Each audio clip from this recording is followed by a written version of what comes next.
So when I saw the title of this project today, and I don't remember all of it, I can look ethics, power, propaganda, technology, art, a lot of really heavy, loaded, and complex things all in a header, and I was pretty intrigued.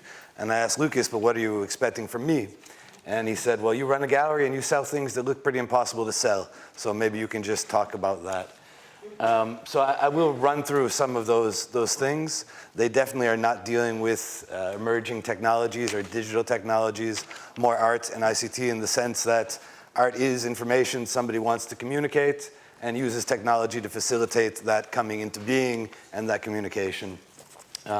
So next to the gallery, because I came into that rather organically, I'd been working as a teacher, a lecturer, a consultant for FP6 with Ethics of Science at the European Commission, a lot of different things. And since 2007, I was an independent writer, creative consultant, curator. Like many people, I noticed the money drying up. Jobs got paid worse. There were more and more free interns in the scene. And I thought, okay, how am I going to sustain? What am I going to do? And I opened an office. I thought the office will put a roof over my activities. It'll make it possible to meet clients and partners and bring people into what I'm doing. And then it became a project space after like a month because we were showing the artists that I'd been working closely with since I was writing about them. And about a month later, we realized, well, that's the trajectory of a gallery. You start as a project space, and then you become a commercial gallery. So we just sort of jumped right over it and became a gallery with the attitude that in the first 2 years, the goal was not to have to sell. Now, of course, to sell objects, for example, is good for the artist because it puts money back into the bigger pot. You know, it gets you, it's not about profit, it's about paying the rent, it's about building a bigger audience, and it's very important. But in the beginning, we thought more important was protecting our freedom of speech and doing things that people might not have felt comfortable with or recognized, but that allowed us to build the audience that we were comfortable with because they were interested in what we were doing and not what we were selling. So that was the starting point. So next to the gallery, I still do a lot of different activities to make ends meet, and I'm going to talk about that. This first image comes from one of those activities. I still write. One of my assignments is a cultural magazine in Brussels called The Agenda. It's a free weekly trilingual magazine. This is an image from a show called No Country for Young Men, which opened at the Beaux-Arts in Brussels just last week. It's a show of Greek contemporary art.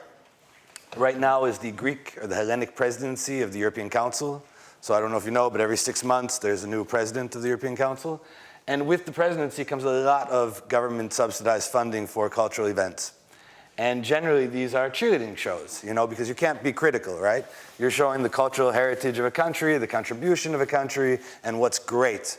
But the room for a critical voice in a government-financed project can be very complicated. So I had the real pleasure of interviewing Katerina Gregos, the curator of the show, just before it opened for the magazine. And in the question about the value of art and what role it can play in anything, I think maybe that might lead to what Jaco talks about in change management, because for me that's the direction it goes. She said something, and I'm going to be a boring speaker, I'm just going to quote her. She said to me, art per se cannot change the world on a macro level, perhaps on a micro level, but what it can do is change the way we think about the world, how we perceive and understand it, and that's no small thing. Art can crack open cemented opinions. It opens up horizons. It challenges given and standardized or problematic views of the world. It brings to the fore hidden or marginalized stories or narratives. It sheds light on the sidelines and draws attention to that which needs to be noticed. Art changes things in very subtle ways, and that's its great power. I consider art in that sense to also function as the conscience of society, though that's not necessarily its primary goal. At the same time, rather than accepting the world as it is, it imagines the world as it could be. As the Greek philosopher Kostas Exelos put it, art is the ultimate creative productive force because it forces us to say, to see, and to hear that which, without art, would not be said, seen, or heard. And this resonates with me, this little bit of like getting people to see differently, of empowering them through beauty, through discomfort, through interaction, through many things, but this little change. So coming back to the beginning of this talk today with Lucas, where he talked about Horizon 2020 and funding instruments and how we work with government, I asked that to Katrina, so how did you manage to do a critical show? Because how do you talk about Greece without being critical? How do you do anything political today or economic without having a critical voice that shows this word crisis that we've been using for 7 years now, right? Crisis used to mean a turning point. It was a medical term. It was the moment you had to treat or die. Now it's not, it's not a ephemeral or brief crucial thing. 7 years, it's nearly a decade.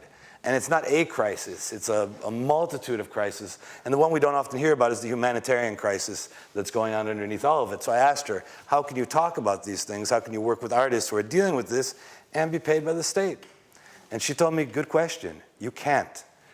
And actually, she managed to privately finance the whole exhibition and to house it in the Beaux-Arts next to the exhibitions of the Hellenic presidency. But she said they wanted nothing to do with her show. And I found that really interesting. And I'm not saying that as like a deterrent to not collaborate with government, not at all. But I think that this thing about autonomy and what you're able to say is really important when you make that relationship. So it's not about not being willing to compromise, because I really agree with Matt's view on that. But it's about what you compromise on and maintaining your freedom to say what you think and to put things out there that need to be put out there. Okay, long introduction about my last writing interview. This is a project from an artist that I work with. He's a Dutch artist. Maybe you know him. He's called Jeroen Jongeleen. This is an older project called Plastic Bag as a Jolly Roger. Basically, he walked around the streets and he started picking up litter, and the plastic common bags from the supermarket. Here it was often from the Aldi or the Albert Heijn. And then he would take this bag and he would climb. And I mean, that was just a joy for him, I think. Like for him, technology, a big part of his art technology is his body and pushing what he can do with that. So he would climb a church, a construction crane, 50 meters, 100 meters, 200 meters. And, as the audience of this, walking down the street, a pedestrian, you don't really care because you maybe notice the bag and you say, like, yeah, just more trash in the wind. But then maybe you notice another one. And in one neighborhood, there could be like 20, 25 bags. And suddenly you've noticed enough to ask yourself questions which also don't really matter. But what does it signify? How did it get there? Does it mean something? And yeah, there's no good answer to those things. And we could interpret it, it's a poem, because that's maybe the thing about art too. It's poetry, technology put together. But what it does do is that when you notice them, you put your head up and you start to see your city differently.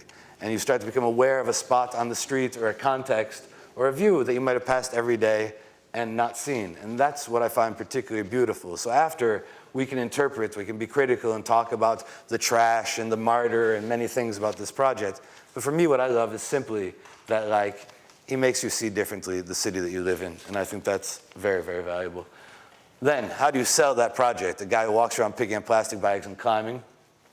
This was the way we commercialized the project. In that particular instant, we made them editions. And often we're working with things that can be replicated. There's that question, do you edition it or not? Most of the time, we try to go for the not, because the editioning speaks to rarity, speaks to value, because it's precious and it's hard to get. When you start to talk about digital arts, that gets more complicated. For example, we also sell videos of our artists, a lot, and they're reasonably priced. Like, they're still expensive for me and most people, but like $100, you can download the link that we'll send you and have the video. You can also watch this video on YouTube or Vimeo or wherever the artist put it. And people say, well, how can you sell something that we can have for free? But okay, first, to say you have it for free makes the assumption that these platforms will be there forever. Second, it leaves it very cold. You're not involved at all with the person or the thing. You can't just have it to show people. You don't feel that you're kind of next to it. And with all of our clients, if it's a plastic bag in a frame or a video, and I say all of our clients, I didn't know anybody who bought art when I started. So it's about finding people who are interested in your conversation, and the best clients are really good partners. So in this case, actually, we made the edition of 12, and over time, we found 3 different people who were interested in supporting the artist and bought those bags. They knew they were buying something symbolic. And I asked myself, do they like it like a painting? Because it's beautiful. It's contemporary. It's materials we recognize. Do they like the backstory? Do they like the letter of authenticity of the guy climbing the church or the crane? But it doesn't matter. It's about bringing people into a conversation and finding supporters for your activity. So that was the first example of something that was kind of difficult to sell and took a lot of time and got easier. This is the basement of my gallery, and it's 2 big holes drilled out of the wall. It's a Polish artist called Marcin Dudek. It became this piece, which is a kind of barbell. So poetically, like building your muscle or building your culture with the actual weight of history, the weight of the walls. Martin's talking about his approach to his art as anti-ready-made, and he says anti-ready-made for him has three functions. The first one is the economic function. If you can't afford the ready-made product, you have to think about how to make it yourself. So, for example, he grows up in Poland, and he said there are a lot of guys had gyms in their basements, but they were gyms made with things you could find around and building weights. And he compared that then to building not just the muscle of your body, but your culture, your bigger organism, all of it. And I love that approach. The second thing after economic reasoning is that if you do have the money to buy the ready-made product, or you do have the money to outsource certain parts of your practice, you risk corrupting your skills and not knowing how to do things. So his way to defend against the potential corruption of his skills and to keep learning constantly is to outsource nothing. I mean, every part of the work is done by his hand, his sweat. I'd say the only exception to that is conversation, because he's very open to the compromise of ideas, to the evolution of a work through a conversation into input. But the rest, everything is handmade. And that piece too, I showed it to some young collectors and they told me, you're crazy, you just cut out your wall, you'll never be able to sell that, it's completely ephemeral. But it was the first time we sold a piece to a very serious collector and it ended up in a private museum. And yeah, it's been a great work for Martin that got a lot of people to hear about his practice. And when I say that too, like, let's be clear, we sold the piece for €3,200.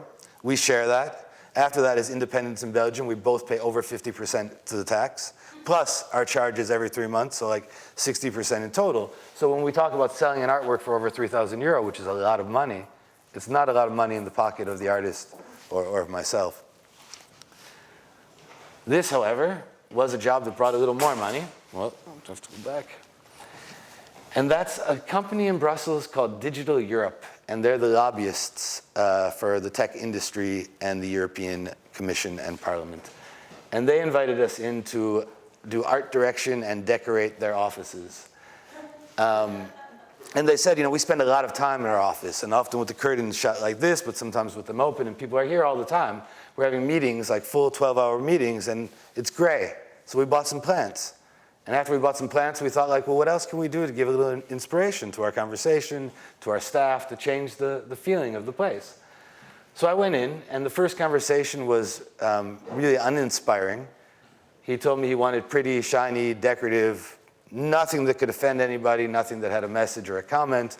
And that was frustrating. But I could understand, of course, where he was coming from, because I think about who their clients are, who's coming into the office, who they deal with.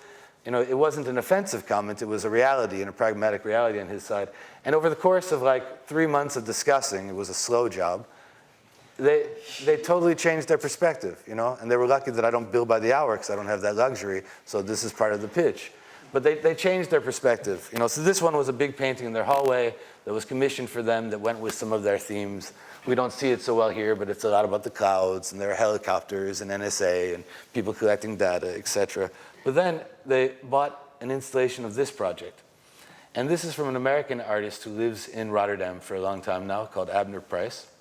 It's called the Superhero Project, and it's in a way very naive and very on point for me at the same time. So basically, he's made these kind of costumes that the two kids are wearing, gloves, belts, capes, masks. And the first performance, he'd go around on the streets, it was in Brussels for like 3 weeks, and he was dressed like that, and he had a briefcase with him, and it was the artist going to work. And in his briefcase, he didn't have documents or papers or an iPad or whatever, he had more costumes. And what was the job of the artist? The job of the artist was to interrupt your everyday life and screw you up a bit, you know? Challenge you. So he'd be walking around and people would look at him and some would flirt with him and some would insult him, some would laugh with him, some would even get aggressive. But whenever he managed to like have that moment of connection with somebody, his power was the ability to make people imagine theirs. So he'd start talking to them and he'd say, okay, superheroes are in our imagination. And if you can use your imagination, you can be a superhero. So if you could have 3 powers, what would they be? And then he'd dress them up, he'd take a picture, maybe a video, keep the conversation going. And at the end, the footage for me is really important because it's taking art out of the museum, out of the context of art vocabulary, out of the place where it might be an inclusive, exclusive discussion, to where people work, where they play, where they walk, where they share space, back to a public space.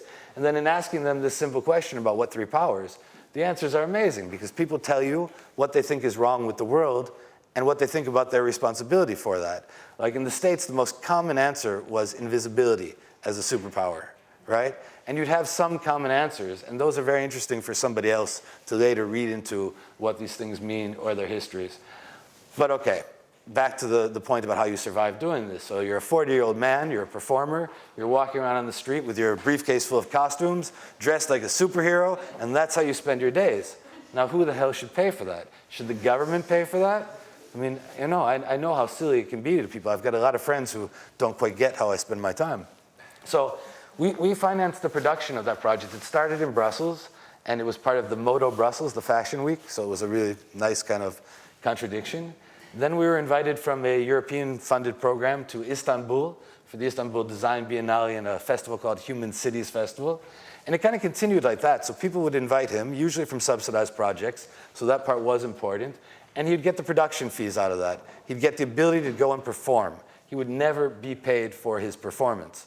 So at the end, what we did was we started to sell the capes, the costumes, the artifacts.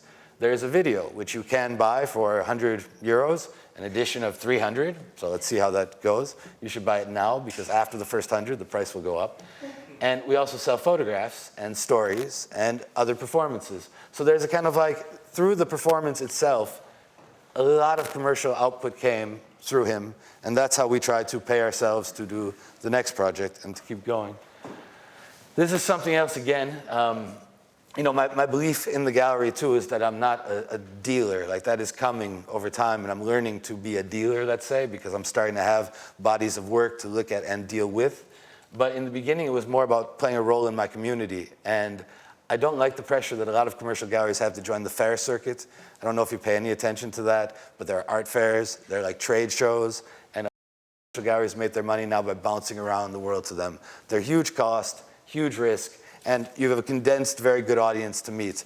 And I think it's important for business. On the other hand, what I thought was more important to the reason why I ended up doing this was to be active in the place where I lived and to take this simple, humble value about how art can change your perspective and empower you and put it into play in my neighborhood. So this was a community building event we did, which had a horrible name called the Race for Clean Air. But using that name, we could sell the event. And we sold it to the Brussels Liaison Office, which works between the European institutions and the city of Brussels. And after we had them in as a sponsor, we went to companies like Toyota, local businesses, a hairdresser, a suit store, and then there was this variety of international organizations, international companies, and local businesses. They all sponsored a team, and that's how we paid for it. They came to the gallery in the morning. We divided them up into different teams of 5. Everybody got a bike. Everybody got cardboard, wood, paints, different materials to build with. And it was the No Car Day in Brussels. Once a year, we have a day that's car-free. So we said on the No Car Day, we're going to do a car race. And we put together the different people, and they had 5 hours to build their bikes and then to race them. And it was fun. It was a nice day in the street. It finished with concerts, barbecue, and these kind of little activities in the first 2 years were also very important in covering the rent, in producing things that were more difficult to sell, and in sustaining the project and growing. And at the same time, all these different activities bring us an audience, and that audience becomes our clients, also for buying artwork. So the whole thing fits very organically together. That's another example. That was a job we did for the United Nations a couple years ago. Every year, the United Nations Regional Information Center does a social campaign about a different issue. This one was Say No to Violence Against Women. They ask people to donate their artworks or their designs to speak about it. It's a communication campaign. We designed an exhibition. We hosted the politicians. 2-day job. But these little jobs helped us go in the beginning as well. This was from the ICT and Art Connect event that I recognize some of you from. It's from a Russian artist called Alexandra Dementeva. That was another piece there called Pilvitakula, from Pilvitakula, which dealt with the European Parliament, but I'm not going to go into all the projects. This is another example of a way we earn money. This is one of our artists who built an installation at a place called the Verbeke Foundation, just outside of Antwerp. It's a 23-meter handmade tunnel. This is from Marcin Dudek, the anti-ready-made guy again. So inside, it's all handmade collage, and it's a tunnel. Every year he'll keep working on this. What he got from the Verbeke Foundation was the material to work and some money to bring over his brother from Poland to give him a hand. And that's, again, what he got out of it, right? But the next step from that, and I think all the things work together, all the money you get builds your audience in a certain way. We rented a bus, we cooked breakfast at the gallery, we invited 50 people, we had 50 people pay for brunch, 50 people pay for the bus.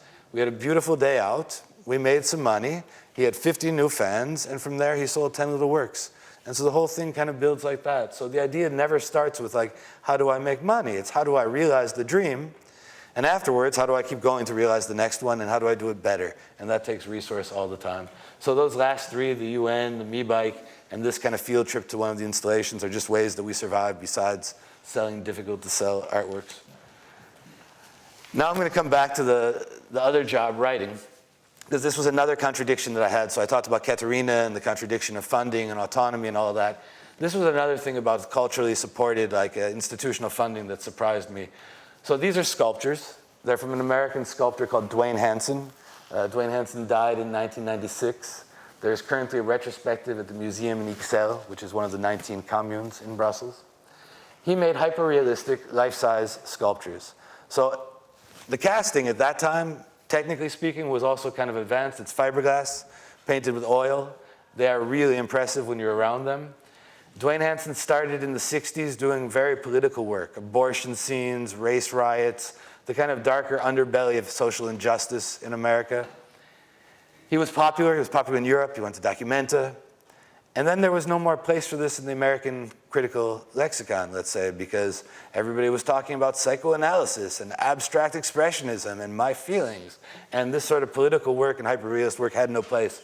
It had a place again when Warhol made it okay and pop and commerce made it okay to take hyperrealistic things like a soup can and call it art.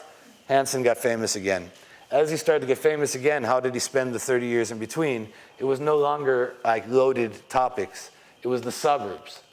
And he did this work where you just see like couples like this or a woman like this. And that's the only two I brought to you. Well, I'm going to jump back. But so anyway, they had the show at the Museum of Ixelles, and I had to write about the show.